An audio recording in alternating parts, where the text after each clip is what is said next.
என் மனசுல உள்ள பாரமே குறைஞ்சிருச்சு. கேள்வி கேட்கலான்னு சொன்ன உடனே ஒருத்தர் எந்திரிச்சாருங்க. அவர் என்ன எப்படி இருந்தார்னா, அவர் சாதாரண ஒரு பனியன் போட்டிருந்தார், இது மாத்திரம் போட்டிருந்தார், ஷார்ட்ஸ் மாதிரி போட்டிருந்தார், காலில் பாத்ரூம் செப்பல் போட்டிருந்தார், ஒரு மாதிரி தலைமுடியெல்லாம் கலைஞ்சிருந்தது, ஒரு கண்ணாடி போட்டிருக்காரு. அவர் சொல்கிறாரு, இப்போ நீங்கள் பேசி முடிச்சிங்க, தமிழ் படிக்கணும், தமிழ் அதாக்கும் இதாக்குலாம் சொன்னீங்க. நான் உங்களை ஒரு கேள்வி கேட்குறேன், இலக்கியமோ தமிழோ எதுக்கு படிக்கணும்? சொல்லிவிட்டு அவர் சொல்கிறாரு, நான் படித்ததில்லை. இன்றைக்கி நான் என்ன சம்பளம் வாங்குறேன் தெரியுமா? பில்கேட்ஸ் கம்பெனியில் 15 லட்ச ரூபா சம்பளம் வாங்குகிறேன். எதுக்கு இலக்கியம் படிக்கணும்? எதுக்கு படிக்கணும்? இந்த கேள்விக்கு என்ன சொல்லுவீங்க? நன்றி வணக்கம் சொல்லிட்டு போக முடியுமா? கேள்வி பாருங்கள், 15 லட்சம் சம்பளம் வாங்குறேன், நான் தமிழ் படித்ததில்லை, செத்தா போயிட்டு ஏன் படிக்கணும்? சரி, இது இப்போ சில பேர் கூட என்ன கோபமாக கேட்குறாங்க மாதிரி நினச்சாங்க. நான் சொன்னேன், நான் பதில் சொல்கிறேன் அப்படின்ட்டு. நான் எதுக்கு இலக்கியம் படிக்கணுங்கிறதுக்காக சொன்னேன். என்ன அப்படின்னா, எங்கள் ஊர் சோழவந்தான் என்ன அறிமுகம் பண்ணுறப்போ சங்கர்ராம் சொன்னார், சோழவந்தான் தெங்கரை டிஆர் மகாலிங்கம் வடகரை. நான் பேச ஆரம்பித்த காலம் அப்படின்னா, என்னுடைய தந்தையார் கோயிலில் போய் மார்கழி மாதம் முழுவதும் திருப்பாய் பேசுவார். அவருக்கு உடல் நலம் இல்லாதப்போ நான் போய் பேசுவேன். பேசிட்டு வந்த காலம், கல்லூரி பேராசிரியர் வந்த காலம். அப்போ அங்கேருந்த ஒரு குழுவினர், அவங்க மொத்தமாக கூட்டு வழிபாடு பண்ணுற குழுவினர் என்ன பண்ணாங்க, என்னை நம்ம ஒரு பக்கத்து ஊரில் போய் ஒரு வீட்டில் பேசணும், நீங்கள் வாங்க அப்படின்னாங்க. என்ன விஷயம்னு கேட்டேன். ஒன்றும் இல்லை, அந்த ஊர் பண்ணையார் பெரிய கோடீஸ்வரர். நான் சொல்கிறது 40 வருஷத்துக்கு முதல்ல, ஞாபகம் வச்சுக்கோங்க. பண்ணையார் கோடீஸ்வரர். அவர் வீட்டில் ஒரு துக்க சம்பவம் நிகழ்ந்து போச்சு. அவருடைய மகள் தவறிட்டாங்க. இதனால் என்னன்னு கேட்டால், ஒரு மாதம் அவர் யார்த்தையும் பேசுகிறதில்ல, சாப்பிட்றது கூட அதிகம் இல்லை. இதனால் என்ன நஷ்டம்னா, தர்ம காரியங்கள் நின்று போகுது, நல்ல செயல்கள் நின்று போகுது. அவரை போய் பார்க்க முடியல, பேச முடியல, மனங்கலங்கி போயிருக்கார். இப்போ நம்ம போடுவோங்க, நாங்கள் கூட்டு வழிபாடு பண்ணுவோம், நீங்கள் பேசணும். நல்லா கவனிச்சுங்க. நான் இப்போ போய் சிரிக்க சிரிக்க பேசி அவரை குலுங்க சிரிக்க அதெல்லாம் ஒன்றும் செய்யலை. நான் போன உடனே பார்த்தேன், ஒரு படம் வச்சுருக்காங்க, பக்கத்தில் அவர் உட்கார்ந்துருக்கார், அது மாலை போட்டிருக்கார் அந்த படத்துக்கு. நான் இப்போ பேசணும், என்ன விஷயம்னு கேட்டு தெரிஞ்சுக்கிட்டேன். நான் என்னன்னு கேட்டிங்கன்னா, 40 வருஷத்துக்கு முதல்லே அவருடைய பிள்ளைகள் மருத்துவம் படிச்சிருக்காங்க. மகன், மகள், மருமகன் எல்லாரும், மருமகள் எல்லாமே டாக்டர்ஸ். 4 காரு வீட்டில். இதில் அவருடைய கடைசி பொண்ணு, அந்த கடைசி பொண்ணுக்கு வயசு 18 வயசு, திருமணம் ஆகணும். ஆனால் அது உடல் நலம் இல்லாத பிள்ளை.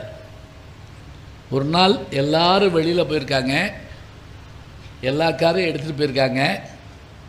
இப்போ இவரும் அந்த பொண்ணு இருக்காங்க. அந்த பொண்ணுக்கு திடீர்னு உடல் நலம் இல்லாமல் போய் ஃபிட்ஸ் வந்துருச்சு. இவர் கதறாரு, கத்துறாரு, வேலைக்காரங்களை கூப்பிட்றாரு, டெலிஃபோன் அப்போல்லாம் லேண்ட்லைன் இது பண்ணுறாரு, எதுவும் நடக்கலை. அப்படியே கண்ணு முன்னாடியே அந்த பிள்ளையினுடைய உயிர் பிரிஞ்சிருச்சு. அப்போ ஃப்ரீஸ் ஆகிறார், உறைஞ்சு போகிறார். உறைஞ்சவர் யார்கிட்டையும் பேசலை. என்ன தெரியுமா அவருக்கு, என்ன செய்ய, ஒன்றும் செய்ய முடியல அப்படின்னு அப்படியே கல்லாயிட்டார். இப்போ தான் நான் பேசணும். போய் நான் பேச ஆரம்பித்தேன். எங்கேருந்து எடுத்தேன்னா, எங்கள் அப்பாட்ட படித்த வில்லி பாரதத்தில் 13ஆம் நாள் போர் சருக்கத்தை எடுத்தேன். 18 நாள் யுத்தம் நடந்தது, 13ஆம் போர் சருக்கம். அபிமன்யுனுடைய அந்த பெருமையை கூறுற பகுதி அதுதான். அந்த காலத்துலலாம் இந்த 13ஆம் நாள் போர் சருக்கத்தை மட்டும் தனியாக ஒரு 2 நாள் பேசலாங்க, அப்படி இருக்கும். அர்ஜுனனுடைய மகன் அவன் தான் அவங்க அம்மா வயிற்றில் இருந்தபோது கதை கேட்டவன். நல்லா ஞாபகம் வச்சுக்கோங்க. கதை கேட்டவன் சக்கர வீட்டுக்குள்ளே தெரியும், வர தெரியாது. அப்படி அவன் உள்ளே போன போது அவனை சுற்றி வளைச்சி அடிக்கிறாங்க.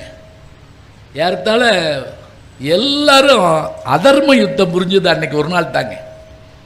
பீஷ்மர் 10ஆம் நாளே போய் படுத்துட்டார். யார் யார் சேர்ந்து அடிக்கிறாங்க தெரியுங்களா? துரோணர், கிருபர், அதே போல் மற்றும் இருக்கக்கூடிய துரியோதனன், துச்சாதனன், கர்ணன் எல்லாருமா சேர்ந்து 10ஆம் நாள் போருக்கு வந்துட்டான். கர்ணன் அடி அடி அடி அடி. அவன் ஒரு ஆள் அத்தனை பேருக்கும் பதில் சொல்கிற மாதிரி சண்டை போடுறான். எல்லாத்தையும் சண்டை போட்டு வீழ்த்திக்கிட்டு இருக்கப்ப அவனுடைய ஒவ்வொரு இதையும் அப்படியே வீழ்த்துறாங்க. தேர் போனது, பறி போனது, சிலை போனது சிறுவன். தேர் போனது, பரின குதிரை, தேர் போனது, பறி போனது, சிலைன்னா வில்லு, சிலை போனது சிறுவன், எல்லாம் போச்சு. அப்படியே என்ன பண்ணுறான்? தேர் சக்கரத்தை தூக்கி அடிக்கிறான். அந்த நேரத்தில் அவருடைய கைகளை வெட்டி வீழ்த்துறாங்க. அப்போ பார்த்து என்ன பண்ணா, சயத்ரதன்கிறவன் வேகமாக வந்து இதை வச்ச அடி, ஒரே அடியில் அந்த சின்ன பிள்ளைய அவனை ஒரே அடியில் வீழ்த்திட்டாங்க. வீழ்த்தினா விழுந்து கிடக்கிறான் அபிமன்யு. ஏன் அர்ஜுனை வரல அப்படின்னா, அன்னைக்கு இது நடக்கும்னு தெரிஞ்சு அர்ஜுனை கூப்பிட்டு போயிட்டார் கிருஷ்ணன். பாரத கதையெல்லாம் தெரிஞ்சு வச்சுக்கோங்க. இப்போ விழுந்து கிடக்கக்கூடிய அவனுடைய உடலை பார்த்து கவிக்கூற்றாக வில்லிபுத்தூரார் ஒன்று சொல்கிறார். கவிக்கூற்றுன்னு தெரியுங்களா? பாடம் முடிஞ்ச உடனே டைரக்டர் பேசுவார், பார்த்துருக்கீங்களா? பாத்திரங்கள் பேசாத போது கவிஞன் பேசுவான். பாஞ்சாலி சபதத்தில் எந்த இடத்துல பாரதி பேசுவார் தெரியுமா? அவன் நாட்டை வச்சு ஆடுறப்ப கோவம் வந்து பேசுவாருங்க.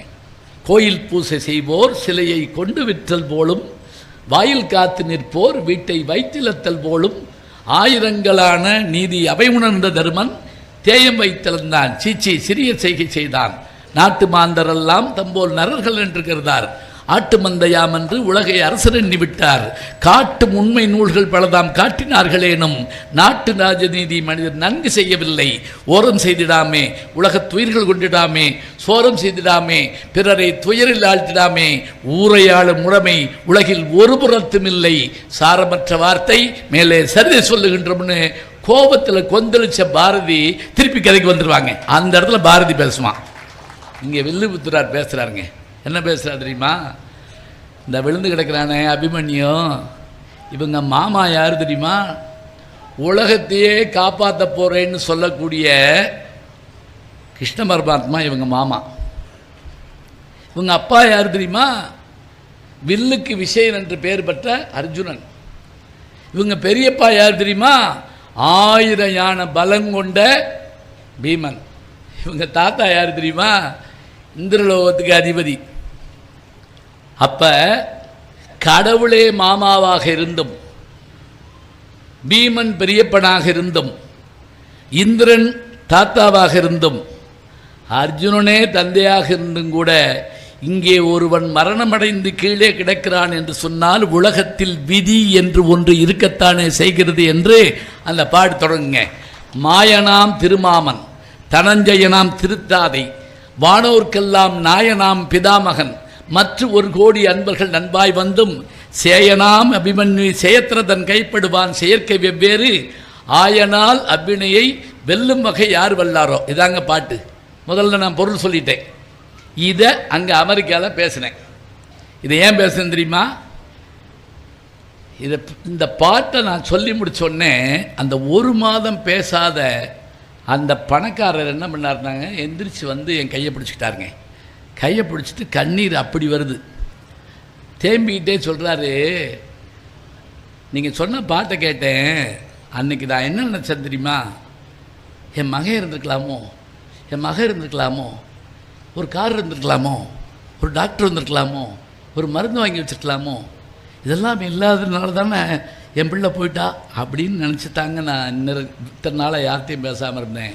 ஆனால் அபிமன்யுக்கே அந்த கதிங்கிற போது என் பிள்ளை என்னங்க பெரிய ஆளாக போகுது என்று அந்த பேச முடியாத மனிதரை பேச வைத்த பாட்டு இலக்கியத்திலிருந்து வருகிறதுன்னு நான் சொல்லிவிட்டு அந்த என்கிட்ட கேள்வி கேட்டார்ல 15 லட்சம், அவர்கிட்ட சொன்னேன், நீங்கள் இலக்கியத்தை படிப்பது சம்பாதிப்பதற்காக இல்லை, உயிருக்காக நீங்கள் படிக்கிறீர்கள், வாழ்க்கைக்காக.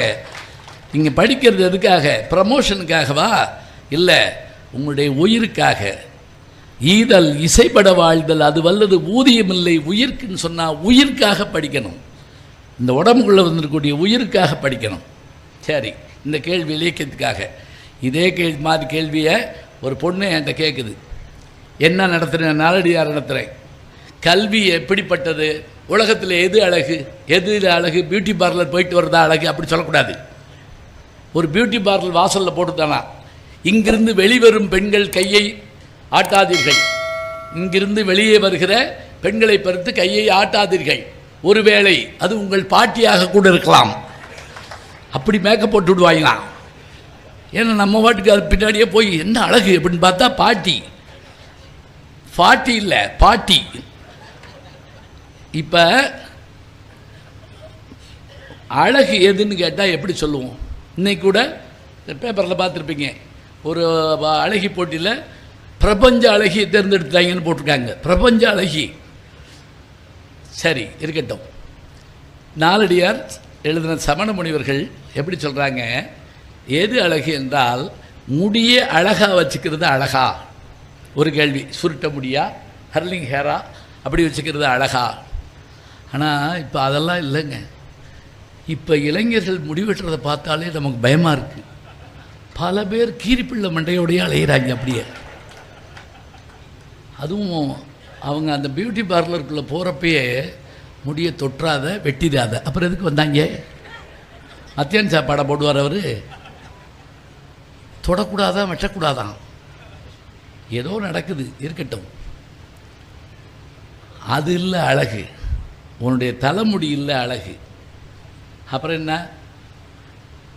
நீ போடுற ட்ரெஸ் இருக்குல்ல, அந்த லேசாக கரை வச்சு அப்படி சைடில் இது போட்டு அந்த ட்ரெஸ்ஸு, அது இல்லை அழகு.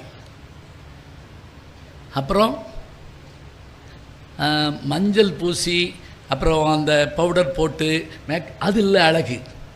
அப்புறம் எதாண்டா அழகு? நமக்கு இப்படி கேட்க அழுகியாக வருது. போட்ட மேக்கப்பெல்லாம் வேஸ்ட்டாக போச்சு அப்படிங்கக்கூடாது.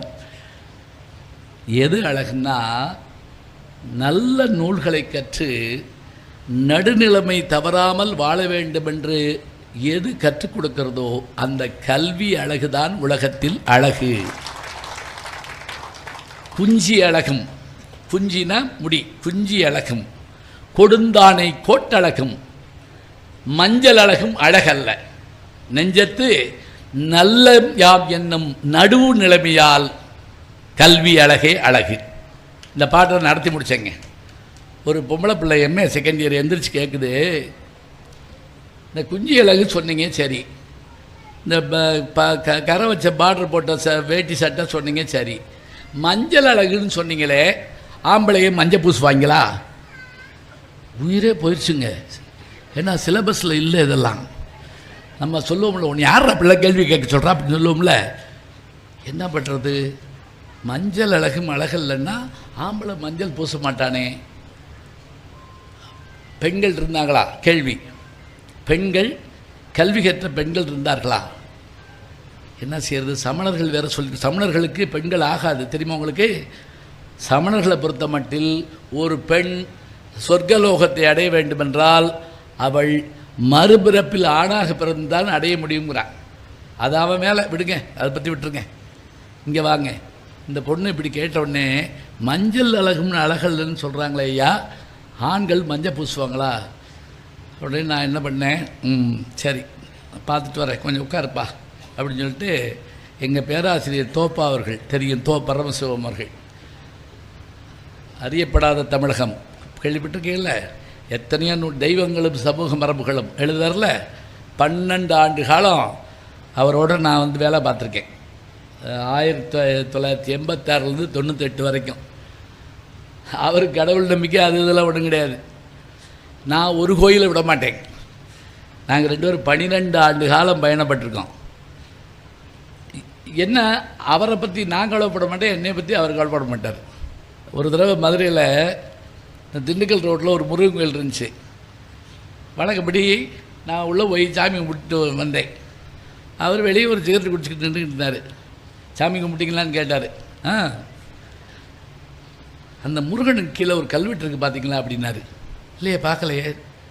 அந்த முருகன் இடுப்பில் ஒரு கத்தி வச்சுருக்கார்ல, அது கட்டாயமாக நாயக்கர் காலமாக தான் இருக்கணும். பாண்டியர் காலத்தில் இந்த குருவாள் கிடையாது. அப்புறம் அந்த முருகனுடைய தலைக்கு மேலே கொஞ்சம் இருங்க, நான் ஜாமி மூடுவிடா கல்வெட்டு படிப்பேனா. போனால் முருகா எல்லாத்தையும் காப்பாற்றேன்னு இப்படி தானே பேசுவோம். கல்வெட்டு இதெல்லாம் பார்க்க தெரியுமா எனக்கு? அப்படின்னா கடவுள் இல்லைங்கிறீங்களா அப்படின்னு நான் கேட்டேன். அவர் ஒன்றும் இல்லைங்க. அவர் சொன்னார், இல்லைன்னு சொல்ல தம்பி, இருந்தால் நல்லது தானே அப்படின்னாரு. இவ்வளோ தாங்க அவர் எனக்கு சொன்னது. இல்லைன்னு சொல்லலை. இது எங்கேயோ கேட்ட மாதிரி இருக்கா? தசாவதாரத்தில் அசின்கிட்ட கமல் சொல்லுவார் தெரியுதா? இப்போ ஞாபகம் வந்திருக்குமே லேசா. அசின் ஒன்றே டக்குன்னு ஞாபகம் வரும். அந்த அம்மாவுக்கு வயசாகிடுச்சு, ஒன்றும் கவலைப்படாங்க.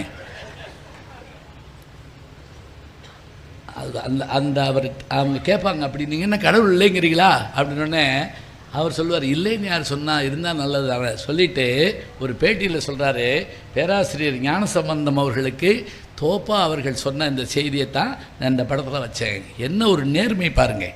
கமலஹாசன் எனக்கு நண்பர், சொன்னால் நம்புறீங்களோ இல்லையோ, நம்பித்தான் ஆகணும், வேறு வழி கிடையாது. இப்போ கூட நான் ஃபோனில் போட்டு அவரை கூப்பிடுவேன். ஆனால் நீங்கள் வீட்டுக்கு போகணும், நான் வீட்டுக்கு போகணும். நான் மதுரையில் ஒரு தடவை என்னை அவர் ஃபோனில் கூப்பிட்டாரு. நான் 2 வீலரில் போயிட்டு இருந்தேன், ஓரமான் பாட்டிட்டு அவர்கிட்ட பேசிக்கிட்டு இருந்தேன். சிரிச்சு பேசினேன். அதை ஒருத்தர் பார்த்துட்டு ரொம்ப நேரமாக சிரித்து பேசுகிறத பார்த்துட்டு வந்து என்கிட்ட யார்கிட்ட பேசுனீங்கன்னு கேட்டார். நான் அந்த இதை ஆஃப் பண்ணி இது பண்ணிக்கிட்டு கமலஹாசன்ட்ட அப்படின்னேன். கமலஹாசன்ட்ட ஏன் அமிதாப் பச்சன் சொல்ல வேண்டியதானே? நான் அவர்கிட்ட சொன்னேன், இங்கே வருங்க நம்ப மாட்டேங்கிறாங்க, விடுங்க, உண்மையை சொன்னால் அப்படி தான் இருக்கும். இப்போ பாருங்கள், அவர்கிட்ட போய் நான் கேட்குறேன், என்ன கேட்குறேன், இந்த பொண்ணு மஞ்சள் அழகும் அழகில்லன்னு கேட்டுப்பிடிச்சி சமணர்களில் கல்வி கற்ற பெண்கள் இருந்தாங்களான்னு. ஆமாம், சமணர்கள் துறவத்தான் வலியுறுத்துவாங்க. நல்லா ஞாபகம் வச்சுங்க. பௌத்தமும் சமணமும் துறவு வாழ்க்கையை தான் உயர்வாக சொல்லுச்சு. அதனால தான் பக்தி இயக்கத்தில் திருஞான சம்பந்தர் என்ன பண்ணார் தெரியுமா? பூரா பேரும் ஜாமியாரை போயிட்டா எப்படிற பிள்ளை பிறக்கும்? மண்ணில் நல்ல வண்ணம் வாழலாம், வைகளும் எண்ணில் நல்ல கதிக்கு யாதுமோர் குறைவில்லை, கண்ணினல் அகுதுரும் கழுமள வளநகர் பெண்ணின் நல்லாலோடு பெருந்தகை இருந்ததே. சிவபெருமான் அந்த உமையம்மையோடு இருப்பதைப் போல நீ உன் வாழ்க்கையில் துணையை தேடிக்கொள், அப்போதுதான் வாரிசுகள் தோன்றும், இந்த உலகம் இயங்கும்னு அவன் எங்கே விட்டானோ அங்கே எடுத்தாருங்க திருஞான சம்பந்தர். அதுதான் முக்கியமானது சொன்னார். சமண துறவிகள் இருந்தாங்க. இப்போ எனக்கு ஞாபகம் வந்துருச்சுங்க. எதில்? சிலப்பதிகாரத்தில் கவுந்தேடிகளை போல. சரியா அப்படின்னு கேட்டேன். கரெக்டாக சொல்கிறீங்க. கவுந்தேடிகள் வர்றாங்கல்ல, யார்? கோவலனும் கண்ணகியும் மதுரையை நோக்கி போகிற போது கூட வரக்கூடிய அந்த துறவி, பெண் துறவி யாருன்னு கேட்டால் அந்த சமண துறவி தான். சிலப்பதிகாரம்னா நேரம் இருந்தால் தயவு செஞ்சு படிங்க, இல்லைன்னா யூடியூப்பில் நான் சித்திரத்திலமைன்னு பேசியிருக்கேன், அதையாவது கேளுங்க. சிலப்பதிகாரத்தை ஏன் படிக்க சொல்கிறேங்கிறதுக்கு சொல்லி முடிச்சிடுறேன். அந்த கோவலன் போனான் பார்த்தீங்களா, அப்போ அந்த பேய் வந்ததுங்க. அந்த பேய் எப்படி வந்ததுன்னு சிலப்பதிகார ஆசிரியர் சொல்கிறா தெரியுங்களா? பேய் மாதிரி வரல. எப்படி சூர்படகை வந்து அழகான பெண்ணு மாதிரி வந்து பஞ்சி ஒளிர் விஞ்சி கொளிர் பல்லவ மணங்க செஞ்சவிய கஞ்ச நிகழ் சீரடியில் ஆகின்னு வரல, அது மாதிரி இந்த பேய் நம்ம யாரை விரும்புகிறோமோ அந்த ரூபத்தில் வருமா. இப்போ நீங்கள் பார்த்துருக்கலாம்ல, அந்த பேய் அவங்க அப்பா மாதிரி வந்து கூட்டு போயிடுச்சு, அவங்க மாமா சாக்லேட் வாங்கி கொடுப்பார்ல அவர் மாதிரி வந்து கூட்டு போயிடுச்சு சொல்கிறோம்ல. நம்ம யாரை மனசுக்குள்ளே விரும்புகிறோமோ அந்த ரூபத்தில் வருமா. இப்போ கோவலம் போடானா இப்போ அந்த பேய் வருது. எங்கே நீங்கள் யாராவது சொல்லுங்கள் பார்ப்போம். அந்த பேய் அவனுக்கு பிடிச்ச ஆள் மாதிரி வந்திருக்கு. அவனுக்கு பிடிச்ச ஆள் யார்? மாதவி. கண்ணகி ஒரு ஆள் கூட சொல்ல மாட்டீங்களா?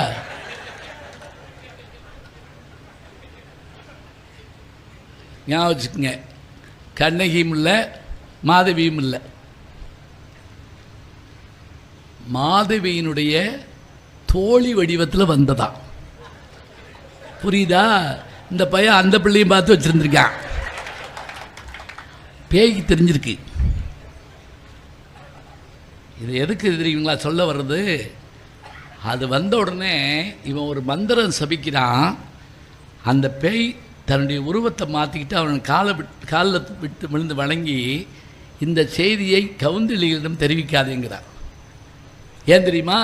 இதுக்கு முன்னாடி இது மாதிரியான செயலை செய்த 2 பேரை, அந்த களி மக்கள்னு சொல்லக்கூடிய குடிச்சிட்டு வந்த ஆடின 2 பேரை நரிகளாக நாய்களாக போன்னு சாபம் கொடுத்தவாவ எனக்கு அவள் சாபம் கொடுத்துடக்கூடாது என்று சொல்லிட்டு அந்த பேய் மறைந்தது.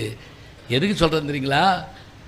மனிதர்களுடைய மனத்தை பிடிச்சி காட்டுறது எதுன்னு கேட்டால் எக்ஸ்ரே கருவி அதெல்லாம் இல்லைங்க. இலக்கியவாதி கண்டுபிடிச்சி சொல்லுவாங்க யாருக்கு என்ன புரியும். அதனால தான் பாரதி மற்றவங்க எல்லாத்து காட்டிலையும் இளங்கோவடிகளை தாங்க விடாமல் பாராட்டிக்கிட்டே இருப்பார். கம்பனை போல் வள்ளுவன் போல் இளங்கோ போல் பூமிதனில் யாங்கனுமே கண்டதில்லை உண்மை வெறும் புகழ்ச்சி இல்லை. ஒரு இடமா.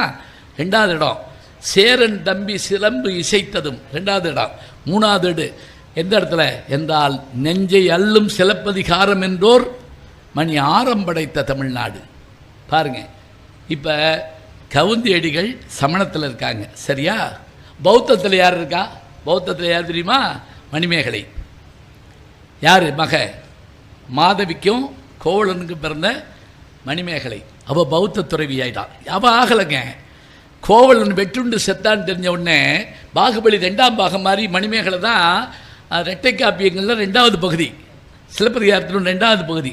அவள் என்ன பண்ணுறா? பிள்ளையை கொண்டு போய் பௌத்த மடத்தில் சேர்த்துடுறாங்க. அரவணடிகள் அங்கே ஒருத்தர் வருவார். எப்படி இதில் கவுந்தியடிகள் சமணத்துக்கு வர்றாங்களோ அதில் அவர் பௌத்தத்துக்கு வருவார். அவர் நிலையாமை பற்றிலாம் சொல்வார்.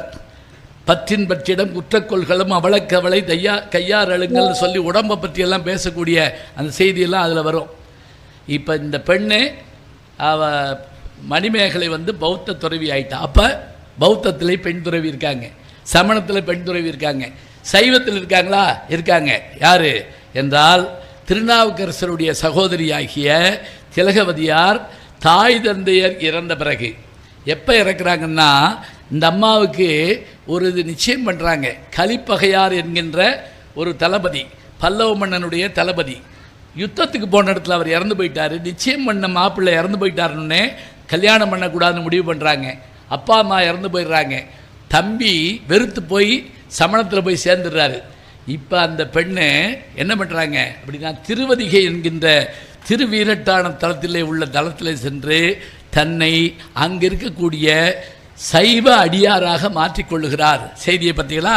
அப்போ அவர்களுக்கும் சேர்த்து சொல்லுவது என்ன என்றால், மஞ்சள் அழகு என்றால் அந்த பெண்கள் அந்த துறவிகளுக்கும் சொல்லக்கூடிய ஒரு வார்த்தை என்ன என்றால், இவையெல்லாம் அழகில்லை, குஞ்சி அழகும் கொடுந்தானை கோட்டழகும் மஞ்சள் அழகும் அழகல்ல, நெஞ்சத்து நல்லம் யாம் என்னும் நடுவு நிலைமையால் கல்வி அழகே அழகு. படித்தவங்களுக்கு இருக்கக்கூடிய அந்த ஆற்றலும் பெருமையும் வேறு யாருக்குங்க இருக்குது? நினச்சி பாருங்கள். அதுக்காகத்தானே படிக்க சொல்கிறோம். அப்பாவுக்கான கடமையை சொல்கிறப்ப அவையத்து முந்தி இருப்ப செயல் தான் அப்பாவுடைய கடமைங்கிறார் திருவள்ளுவர். தந்தை மகற்காற்றும் நன்றி அவையத்து முந்தி இருப்ப செயல். மகன் தந்தை காற்றும் உதவி இவன் தந்தை என்னோற்றான் கொல்லனும் சொல். இப்படிப்பட்ட பிள்ளையை பெறதுக்கு இவங்க அப்பா என்ன தவம் பண்ணாருன்னு சொல்லி இந்த உலகம் சொல்லுமாறு செய்வது பிள்ளையோட கடமை.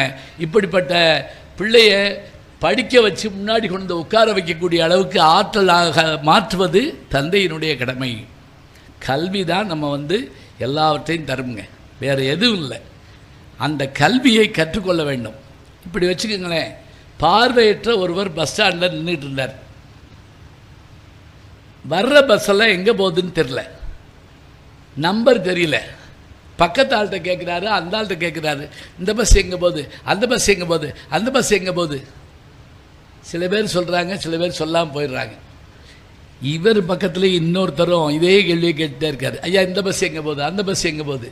இந்த பார்வை இல்லாதவர் நினச்சாரு நம்மளை மாதிரி இவருக்கு கண்ணு தெரியாது போல் இருக்கு, அவரோட போய் சேர்ந்து நின்றுக்குருவான், அவர் ஏறுறப்ப சேர்ந்து ஏறிடுவோம். ஒன்று மெதுவாக போய் அவர் கையை பிடிச்சிக்கிட்டு, ஐயா என்னைய மாதிரி உங்களுக்கும் கண்ணு தெரியாதான்னு கேட்டார். அவர் உடனே வருத்தத்தோடு சொன்னார், ஐயா கண்ணு தெரியுங்கய்யா, எனக்கு படிக்க தெரியாதியா, எனக்கு படிக்க தெரியாதனால எந்த பஸ் வந்தாலும் என்னால் ஒன்றும் சொல்ல முடியலையா, தெரியுதா? கண்ணுடையோர் என்போர் கற்றோர், முகத்திரண்டு புண்ணுடையோர் கல்லாதவர். இந்த கண்ணு படித்தா தான் கண்ணா, இல்லாட்டி புண்ணா. எவ்வளவு எளிமையான வார்த்தை பாருங்க.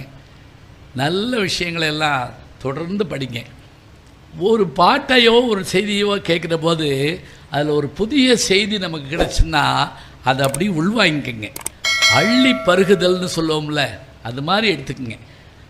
எப்படியான விஷயங்களையும் கலகலப்பாக மாற்றிக்கொள்ளுங்கள். எத்தனை கஷ்டம் வந்தாலும் எத்தனை விஷயங்கள் இருந்தாலும் கல்வி உள்ளவர் ஒருத்தர் எப்போது நிலைகளை மாற்றார். ஊழி பெயரினும் தான் பெயரார் சான்றாண்மைக்கு ஆளி எனப்படுவார். இந்த உலகத்தில் என்ன மாற்றம் வந்த போதும் அசையாமல் இருப்பவர் யார் என்று சொன்னால் எல்லாவற்றையும் தெரிந்து கொள்ளக்கூடிய ஆற்றல் உள்ளவர்கள் கல்வியால் தெரிந்து கொண்டால் அது போதும்.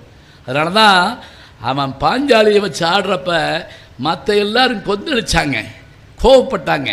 எங்கள் சபையில் வீமன் மூச்சு விட்டான் முளையின் வெய்ய நாகம் போல, பாம்பு புத்துக்குள்ளேருந்து புசு புசுங்கள அது மாதிரி மூச்சு விட்டானா. காமனொத்த பார்த்தன் அங்கே கிளை இழந்து விட்டான். அப்படியே மன்மதன் மாதிரி இருக்கக்கூடிய அர்ஜுனை அப்படியே மூஞ்சி செத்து போய் உட்கார்ந்துருக்கானா. எல்லாம் சொல்லிக்கிட்டே வந்த பாரதியார் சொல்வாருங்க, ஊமை போல் இருந்தான் பின்னோன் உண்மை முற்றுணர்ந்தான். யார்? சகாதேவன். சகாதேவன் ஒருத்தன் தாங்க சலனப்படவே இல்லை.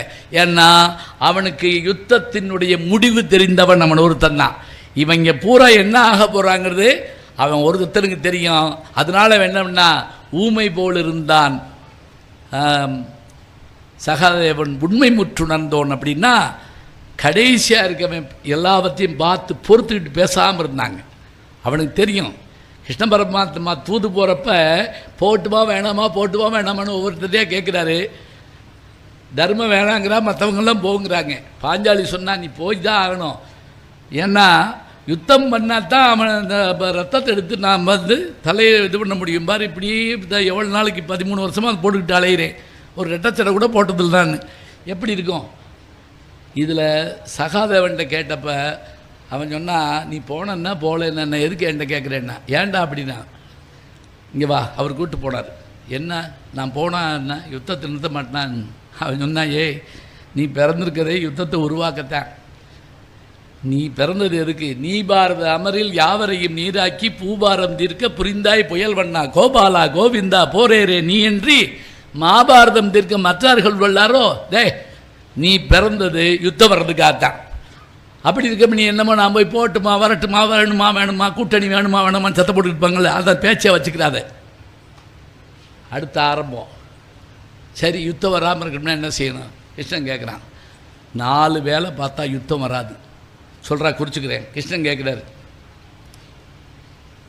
எங்களுக்கெல்லாம் மூத்தவன் ஒருத்தர் இருக்கல்ல, எங்கள் அம்மாவுக்கு கல்யாணத்துக்கு முந்தி பிறந்தவன் கர்ணன், அவனை அரசனாக்குனா யுத்தம் வராது, துரியோதனன்னு ஒத்துக்கிடுவான். கிருஷ்ணன் பார்த்தாரு, முடியாது, செல்லாது அப்படிம்பாங்கள்ல, அது மாதிரி முடியாது. சரி இந்த அர்ஜுனன் இருக்கான்ல, அவனை கொண்டுட்டோம்னா யுத்தம் வராது. அவன் கண்ணே அவனையே சொல்கிறான். இதுவும் நல்ல யோசனை, வேறு சொல்லு. சரி இந்த பாஞ்சாலி இருக்கால, இவளை போய் திருப்பதியில் ஒரு மொட்டையை போட்டு வந்துட்டோம்னு வச்சுக்கோ, யுத்தம் வராது. உனக்கே நல்லா இருக்கா? வேறு சொல்லு. இந்த 3 செய்ய முடியாதா? அப்படின்னா உன்னைய கைகாலை கட்டி அரெஸ்ட் பண்ணி பாதாள அறைக்குள்ளே பூட்டிட்டா யுத்தம் வராது. யாரை? கிருஷ்ணன் பார்த்து. இந்த பிரிவென்ட் அரெஸ்ட்டும்பாங்கள்ல, அது மாதிரி உன்னை முன்னாடியே கைது பண்ணிட்டா யுத்தம் வராது. பாராள கர்ணன், நல்லா கவனிங்க பாட்டு. பாராள கர்ணன் இகழ் பார்த்தனையும் கொன்று அணங்கின் காரார் குழல் களைந்து காலில் தலை பூட்டி நேராக கைப்பிடித்து நின்னையும் யான் கட்டுவேனேல் வாராமல் காக்கலாம் மாபாரதம் என்றான். கிருஷ்ணன் ஜெரிச்சாரன், நீ சொன்னதெல்லாம் செஞ்சிடலாம், என்னை கட்டிடுவியா? ஏன் முடியாதுன்னு கேட்டான். எங்கே கட்டு பார்ப்போம் சொல்லிவிட்டு ஜெராக்ஸ் பார் எப்படியோ ஒரு 1000 கிருஷ்ணனாக வந்தாருங்க, எடுப்பா எங்கே கட்டு பார்ப்போம். அவன் என்ன பண்ணான் தெரியுமா? பத்மாசனம் போட்டு உட்காந்து அந்த மூளை உருவத்தை கண்ணில் பிடிச்சானாங்க. மூளை உருவத்துக்கு கொண்டு வந்து அதை அன்பெனும் கயிற்றால் கட்டினான். அடுத்த நிமிஷம் அந்த கடவுள் கட்டுண்டு நின்னாருங்க அவன் முன்னாடி. அவுத்து விட்டுறா போதும் அப்படின்னாரு. ஏன் அவுத்துக்க? ஏன் முடியாதுடா, நீ உண்மையான பக்தன், அவுத்து விட முடியாது, அவுத்து விட்டுரு. இல்லை எனக்கு ஒரு வரம் கொடு. என்ன? போரில் என்ன ஆனாலும் எங்கள் 5 பேரை காப்பதாக நீ உறுதி தந்தால் உன்னை நான் அவுத்து விடுறேன் நிச்சயமாக. அதனால தாங்க தங்கச்சி மகன் செத்த போது கூட கவலைப்படாமல் இந்த 5 பேரையும் காப்பாற்றினார் அவர். கதையெல்லாம் படிக்கிற போது நம்ம நினைக்கிறோம் சில மொழிகளுக்கு ஒலி தாங்க இருக்குது, மொழி இல்லை. சில மொழிகளுக்கு லிபி எழுத்து இல்லை. சில மொழிகளுக்கு ஒலி இருக்குது, மொழி இருக்குது, எழுத்து இருக்குது, இலக்கியம் இல்லை. எல்லாம் இருக்கக்கூடியது நம்ம தமிழ் தாங்க. நிறைய படிங்க, ஜெயிச்சிருவீங்க. நன்றி, வணக்கம்.